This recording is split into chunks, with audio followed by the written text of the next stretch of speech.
प्रत्यक्षम अन्यत, शेष सब ज्ञान प्रत्यक्ष है। 176 नंबर का पैराग्राफ। अब अक्ष शब्द का व्युत्पत्ति लब्ध अर्थ है अक्षणोति व्यापनोति जानोति इति अक्षात्मा।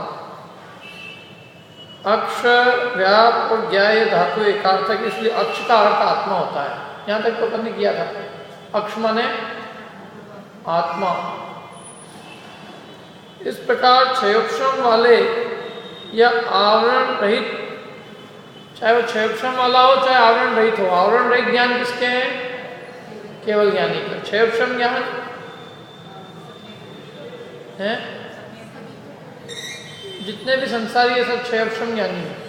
आंशिक ज्ञान जिनका पूर्ण ज्ञान नहीं है वो क्षयोक्षम ज्ञानी है। तो क्षयोक्षम वाले आवरण रहित केवल आत्मा के प्रति जो नियत है, अर्थात जो ज्ञान बाह्य इंद्रियादि की अपेक्षा से न होकर केवल क्षयोक्षम वाले आवरण रहित आत्मा से होता है। कैसे होता है? जो ज्ञान इंद्रियों की अपेक्षा न रखकर केवल आत्मा से होता है, जो ज्ञान आत्मा के प्रति नियत है, आत्मा से सीधे होता है, उसे हम प्रत्यक्ष ज्ञान कहते हैं। कौन सा ज्ञान कहते हैं? प्रत्यक्ष। चाहे वो क्षयोक्षमिक हो चाहे क्षयिक, वो ज्ञान प्रत्यक्ष है। क्योंकि वो ज्ञान अक्ष माने आत्मा के प्रति नियत है, आत्मा से लगा हुआ है, इंद्रियादिक की अपेक्षा नहीं है, इंद्रियादिक के द्वारा नहीं होता, सीधे आत्मा से ही होता है, इसलिए उसे प्रत्यक्ष कहते हैं।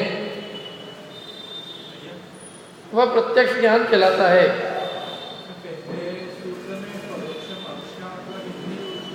हाँ, यहाँ अक्षपात आत्मा, वहाँ परोक्ष में पर शब्द मुख्य है, पर की अपेक्षा लेके होता है इसलिए परोक्ष है, और यहाँ अक्ष माने आत्मा से नियत है इसलिए प्रत्यक्ष है। शंका, अवधि दर्शन और केवल दर्शन भी अक्ष अर्थात आत्मा के प्रति नियत है, अतः प्रत्यक्ष शब्द के द्वारा उनका भी ग्रहण प्राप्त होता है। दर्शन कितने होते हैं? कितने होते दर्शन? कितने होते हैं? आपको तो मालूम है, दर्शन मालूम कितने होते हैं? कितने होते हैं? कितने होते दर्शन? आपको तो कायम पढ़ा आपने, मार्गणा में पढ़ा ना। दर्शन जो है 4 प्रकार के होते हैं। क्या क्या है नाम उनके? समझ में आया? ये दर्शनावरण के भेदों में पढ़ा था अपन ने। चक्षु, अचक्षु, अवधि, केवल दर्शन। अपने को कितने दर्शन है अभी? नितिन तुमको कितने दर्शन है? दूरदर्शन?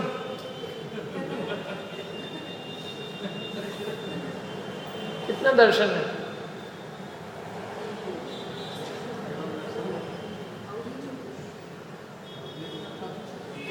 कितने दर्शन है?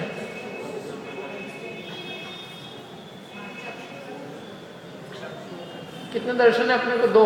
चक्षु, अचक्षु। अचक्षु दर्शन किसे कहते हैं? वो अचक्षु है, दिमाग से लगाया। अचक्षु दर्शन की क्या परिभाषा है बताओ? ज्ञान होता है? जाना जाता है। किसकी परिभाषा बता रहे हैं? अचक्षु दर्शन की। तो दर्शन में ज्ञान कहाँ से आएगा?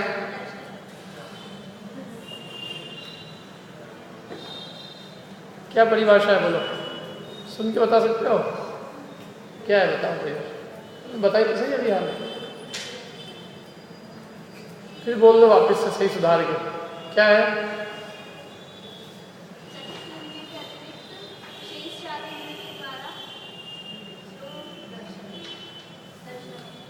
चक्षु इंद्रिय के अलावा शेष 4 इंद्रियों के द्वारा जो सामान्य अवलोकन होता है उसे अचक्षु दर्शन कहते हैं। दर्शन और ज्ञान में क्या अंतर है?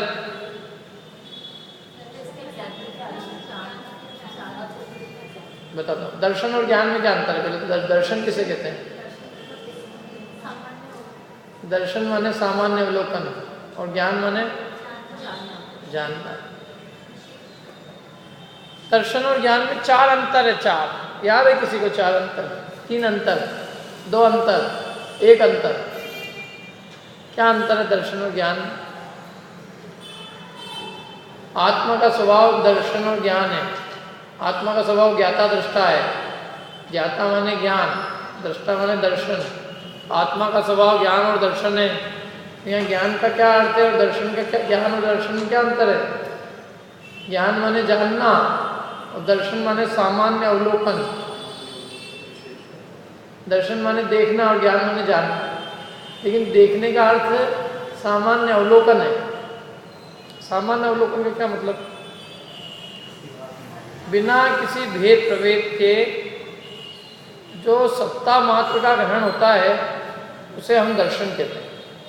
बिना किसी भेद प्रभेद के जो सत्ता मात्र का प्रतिभासन होता है, अवभास होता है, उसे हम दर्शन कहते हैं। जैसे कि यहाँ बाहर कोई आवाज़ आई तो हमारा उपयोग उस आवाज़ की तरफ जो गया, जिससे कि हमारे को केवल एक आभास हुआ कि कुछ आवाज़ है, इसको दर्शन कहते हैं।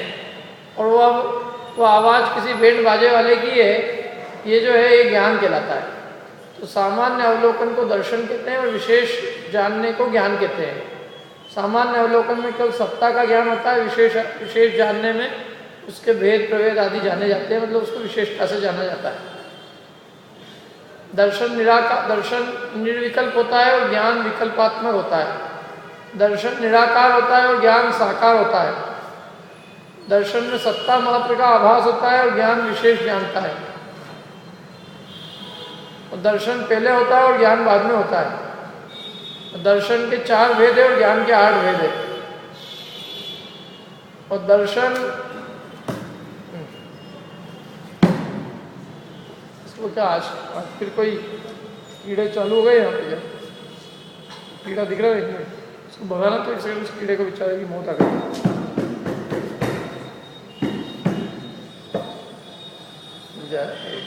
ये बहुत आराम से तीन मर जाएगा। इसका क्या इलाज है? लाइट तो है ही नहीं अपने पास। इधर की लाइटें बंद कर दो, पीछे की। छिपकली देवी इसके नीचे रहती है।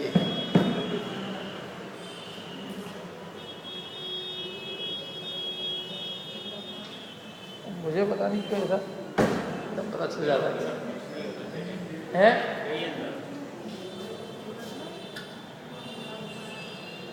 इसका कोई इलाज नहीं है क्या? कोई ये लगा देंगे अगली बार से। इससे सामने के को अंदर नहीं छुपेगी। थोड़ी ऊंची है, थोड़ी ऊंची है।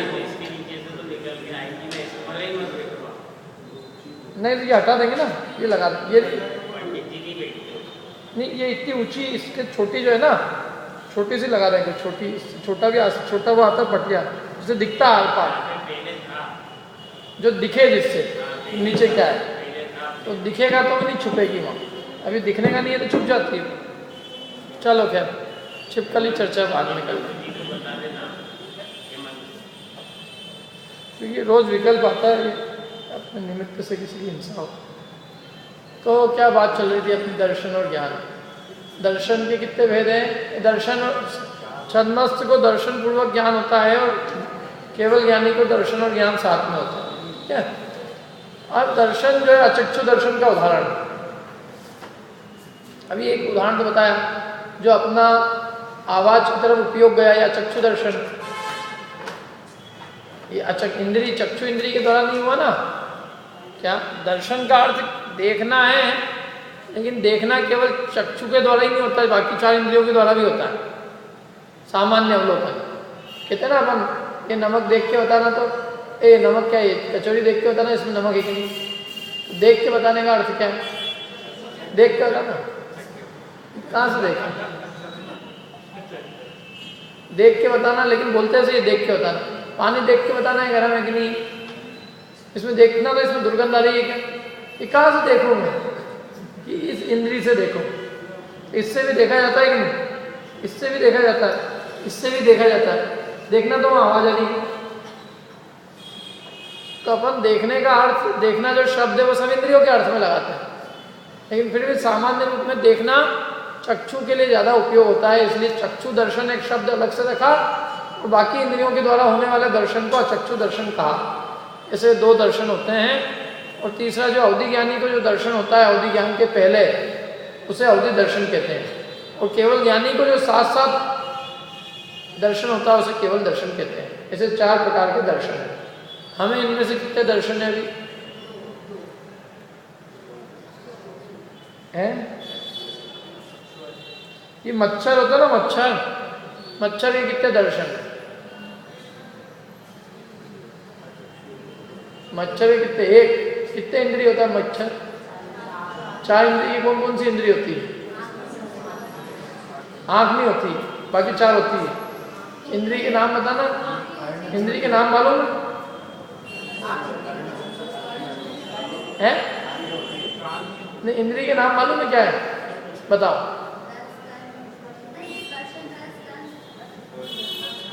ये गंध, वो क्या वो है? कर्ण कौन से नंबर पे? 5वें नंबर पे। तो 4 इंद्रिय के, मेरे से पूछ लो क्या पूछना है, क्या पूछना है? 4 इंद्रिय के चक्षु इंद्रिय होगी कि नहीं होगी? ये क्रम है इंद्रियों का, जो जिस नाम से वो क्रम है ना, इंद्रियों का जो क्रम दिया है, स्पर्शन, रसना, घ्राण, चक्षु, कर्ण, उसी क्रम से इंद्रियां होती जीवों को। ऐसा नहीं है कि 3 इंद्रिय है तो कौन सी 3 होगी? कोई सी भी हो सकती है, कोई सी भी नहीं होगी। जो नाम दिए शुरू के 3 वही होंगे। कौन से शुरू के 3 होगी? हाँ, ये नाम इसी क्रम से दिए हैं। ये क्रम का ये महत्व है, इसलिए इस क्रम को उल्टा सिल्टा बोलोगे, पहले रसन, फिर नाक, घ्राण, ऐसे नाक खान कुछ नहीं, स्पर्शन, रसना, घ्राण, चक्षु, समझ में आया ना? इसी क्रम से जीवों की इंद्रिय होती है। 2 इंद्रिय होगा तो उसके कौन कौन सी इंद्रिय होगी?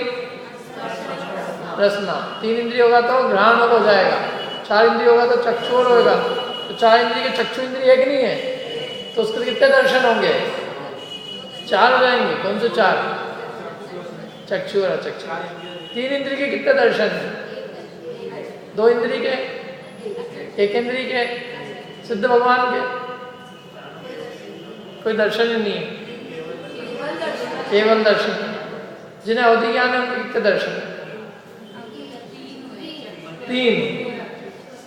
3 दर्शन है ना उनके। इसके सब याद पता होना चाहिए क्या है। तो उन्होंने कहा कि आपने ये कहा कि ये अवधि दर्शन और केवल दर्शन प्रत्यक्ष है, एक अवधि ज्ञान और केवल ज्ञान प्रत्यक्ष है, तो उससे तो फिर अवधि दर्शन और केवल दर्शन भी प्रत्यक्ष हो जाएगा, क्योंकि वो साथ साथ ही होते हैं। जिनके अवधि ज्ञान होता है उनको अवधि दर्शन भी होता है, जिनको केवल ज्ञान होता है उनको केवल दर्शन भी होता है। अवधि ज्ञान और केवल ज्ञान के साथ अवधि दर्शन और केवल दर्शन भी क्या हो जाएंगे? प्रत्यक्ष हो जाएंगे। तो आप सोच लो, ज्ञान के साथ दर्शन भी प्रत्यक्ष हो रहे हैं आपके अवधि ज्ञान और केवल ज्ञान को प्रत्यक्ष कहने से। तो उन्होंने कहा एक दोष नहीं है। क्या? क्योंकि प्रकृति में ज्ञान शब्द की अनुवृत्ति है जिससे दर्शन का निराकरण हो जाता है। भाई हम चर्चा काय की चल रही है यहाँ, कितने प्रकार के ज्ञान प्रत्यक्ष ये बात चल रही है, दर्शन की चर्चा ही नहीं है और तुम बीच में लिया। दर्शन के ज्ञान की अनुवृत्ति है यहाँ पे, मैंने ज्ञान का प्रकरण चल रहा है, तो इसलिए दर्शन शब्द का अपने आप निराकरण हो जाता है। हम यहाँ ये बात चल रही है यहाँ पे कि कौन से ज्ञान परोक्ष और कौन से ज्ञान प्रत्यक्ष, दर्शन की तो बात ही नहीं, इसलिए दर्शन शब्द का तो अपने आप निराकरण। दर्शन प्रत्यक्ष नहीं कह रहे हैं हम किनको प्रत्यक्ष कह रहे हैं? ज्ञान को प्रत्यक्ष। शंका, यद्यपि इससे दर्शन का निराकरण हो जाता है तो भी विभंग ज्ञान केवल आत्मा के प्रति नियत है, अतः उसका ग्रहण प्राप्त होता है। विभंग ज्ञान किसको कहते हैं? विभंग माने जिसमें भंग पड़ गया है, विपरीत भंग है, उसको कहते हैं विभंग। जो मिथ्या दृष्टि का अवधि ज्ञान है उसको विभंग ज्ञान कहते हैं। क्या कहते हैं? विभंग ज्ञान। कुअवधि ज्ञान का दूसरा नाम क्या है? विभंग ज्ञान। तो यहाँ कह रहे हैं कि तुमने अवधि ज्ञान कहा कि अवधि ज्ञान आत्मा के प्रति नियत है और इसलिए वो प्रत्यक्ष है, तो विभंग ज्ञान भी आत्मा के प्रति नियत है तो वो भी प्रत्यक्ष हो जाएगा। अथवा विभंग ज्ञान को भी प्रत्यक्ष में लेना चाहिए? क्या प्रश्न देखो, विभंग ज्ञान भी आत्मा के प्रति नियत है, तो इससे उसका भी ग्रहण हो जाएगा। अभी तो तीन ही ज्ञान का हुए, फिर प्रत्यक्ष तो चार चार हो गए ना। तीन तो ये अवधि ज्ञान, मनोबल ज्ञान और केवल ज्ञान, और चौथा विभंग अवधि ज्ञान। भाई चार ज्ञान हो गए प्रत्यक्ष, और आपने तो तीन को ही कहा कि प्रत्यक्ष तीन ही है। तो आपने प्रत्यक्ष की परिभाषा बनाई, जो आत्मा के प्रति नियत है वो क्या है? प्रत्यक्ष ज्ञान। ये आपने प्रत्यक्ष की डेफिनेशन बनाई। तो आपकी इस डेफिनेशन के हिसाब से कुअवधि ज्ञान, जिसको हम विभंग ज्ञान कहते हैं, वो भी प्रत्यक्ष की श्रेणी में आ जाएगा। और जबकि आपने प्रत्यक्ष ज्ञान तीन को ही माना है, तो फिर ये दिक्कत आ रही कि नहीं? या तो परिभाषा बदलो, या ये मानो कि प्रत्यक्ष ज्ञान तीन की जगह चार होते हैं। तो क्या करें इसके लिए, बताओ? इसका उत्तर दिया उन्होंने, यहाँ सम्यक पद का अधिकार है, अतः उसका निराकरण हो जाता है। क्या मतलब? यहाँ किन ज्ञानों की चर्चा चल रही है? सम्यक ज्ञान के। हम मिथ्या ज्ञानियों की चर्चा ही नहीं कर रहे हैं, तो इसलिए उसका निराकरण हो गया अपने आप। जो चर्चा जिसकी चल रही है उसकी बात करो। या ज्ञान की चर्चा चल रही थी तो हमने दर्शन को छेड़ दिया, फिर ज्ञान की बात करने में सम्यक ज्ञान की चर्चा चल रही थी तो मिथ्या ज्ञान को ले आए। बार बार कह रहे हो कि नहीं तीन को बदलो, तीन को बदलो। तीन को क्यों बदले भैया? तीन ही प्रत्यक्ष है और कोई प्रत्यक्ष नहीं है। उसका ये कहना है कि आपने कहा है कि तीन ज्ञान प्रत्यक्ष है, तो हम ये कह रहे हैं अवधि दर्शन और केवल दर्शन भी प्रत्यक्ष है। तो कह रहे हैं ज्ञान की बात है इसलिए तीन ज्ञान ही प्रत्यक्ष है। फिर उसने कहा तीन ज्ञान के साथ में एक ज्ञान और है जो आत्मा के प्रति नियत है। कौन? विभंग ज्ञान। तो उसे भी प्रत्यक्ष मानो। तो वो कह रहे हैं कि वो सम्यक ज्ञान नहीं है, इसलिए हम उसको यहाँ पे नहीं गिन रहे हैं, क्योंकि यहाँ भी किसकी चर्चा चल रही है? सम्यक ज्ञान। समझ में आ रही बात? आगे तात्पर्य है कि इस सूत्र में सम्यक पद की अनुवृत्ति होती है, जिससे ज्ञान विशेष हो जाता है, इसलिए विभंग ज्ञान का निराकरण हो जाता है। मैंने यहाँ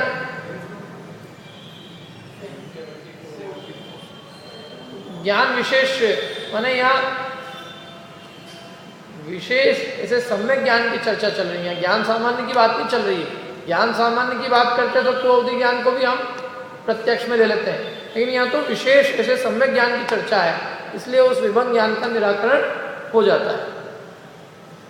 क्योंकि विभंग ज्ञान मिथ्या दर्शन के उदय से विपरीत पदार्थ को विषय करता है, इसलिए वह समीचीन नहीं है। विभंग ज्ञान क्या करता है? मिथ्यात्व के उदय होने से वो विपरीत पदार्थ को ग्रहण करता है, इसलिए वो समीचीन माने सम्यक नहीं है। विभंग ज्ञान क्या है? मिथ्या है, इसलिए उसका यहाँ ग्रहण नहीं किया है, प्रत्यक्ष में उसको ग्रहण नहीं किया। शंका, जो ज्ञान इंद्रियों के व्यापार से उत्पन्न होता है वह प्रत्यक्ष है, और जो इंद्रियों के व्यापार से रहित होकर विषय को ग्रहण करता है वह परोक्ष है। प्रत्यक्ष और परोक्ष का यह अविसंवादी लक्षण मानना चाहिए। समाधान, यह कहना ठीक नहीं, क्योंकि उक्त लक्षण के मानने पर आप्त के प्रत्यक्ष ज्ञान का अभाव प्राप्त होता है। यदि इंद्रियों के निमित्त से होने वाले ज्ञान को प्रत्यक्ष कहा जाता है, तो ऐसा मानने पर आप्त के प्रत्यक्ष ज्ञान नहीं हो सकता, क्योंकि आपके इंद्रिय पूर्वक पदार्थ का ज्ञान नहीं होता। कदाचित उसके भी इंद्रिय पूर्वक ही ज्ञान माना जाता है, तो उसके सर्वज्ञता नहीं रहती।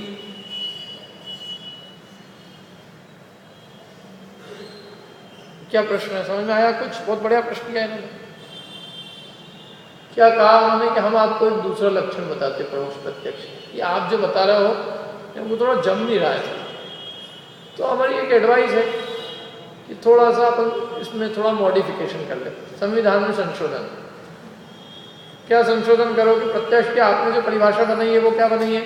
जो आत्मा के प्रति नियत है वो प्रत्यक्ष, और जो इंद्रियों से होता है वो परोक्ष। अब हम ये परिभाषा दे रहे हैं। क्या परिभाषा दे रहे हैं? जो ज्ञान इंद्रियों के व्यापार से उत्पन्न होता है वो प्रत्यक्ष है, और जो इंद्रियों के व्यापार से रहित होकर विषय ग्रहण करता है वो परोक्ष है। ऐसा आप लक्षण बना लो। जो इंद्रियों के बिना ही व्यापार भी नहीं हुए, इंद्रियों के व्यापार से रहित होकर विषय को ग्रहण करता है वो परोक्ष है। यदि ये लक्षण बना लें तो क्या दिक्कत आएगी? तो उससे दिक्कत ये आएगी कि आप्त के प्रत्यक्ष ज्ञान का अभाव प्राप्त होता है। ये आप्त कौन है? आप आर्यंत सिद्ध भगवान, कौन है आप? आप तो किसके लिए कहा जाता? मतलब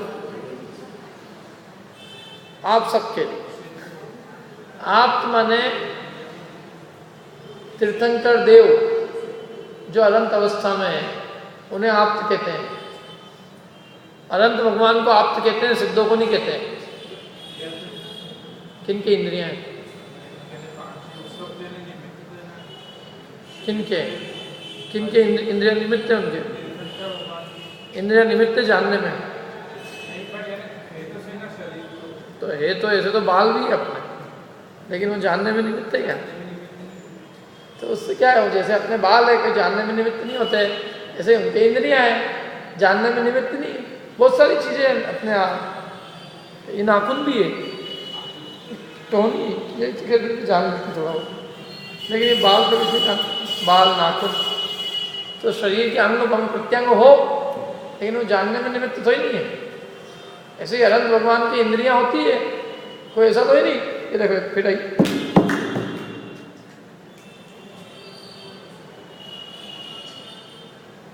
इन मच्छरों को भी बुद्धि नहीं विचार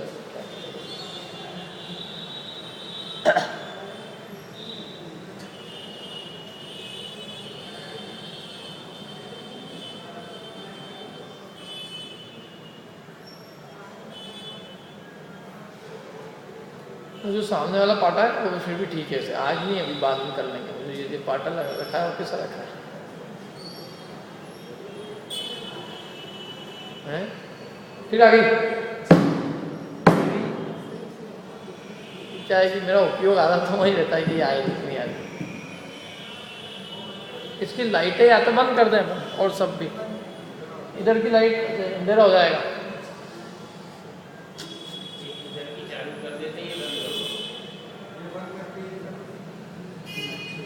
वो चालू करने से तो और आएंगे हैं।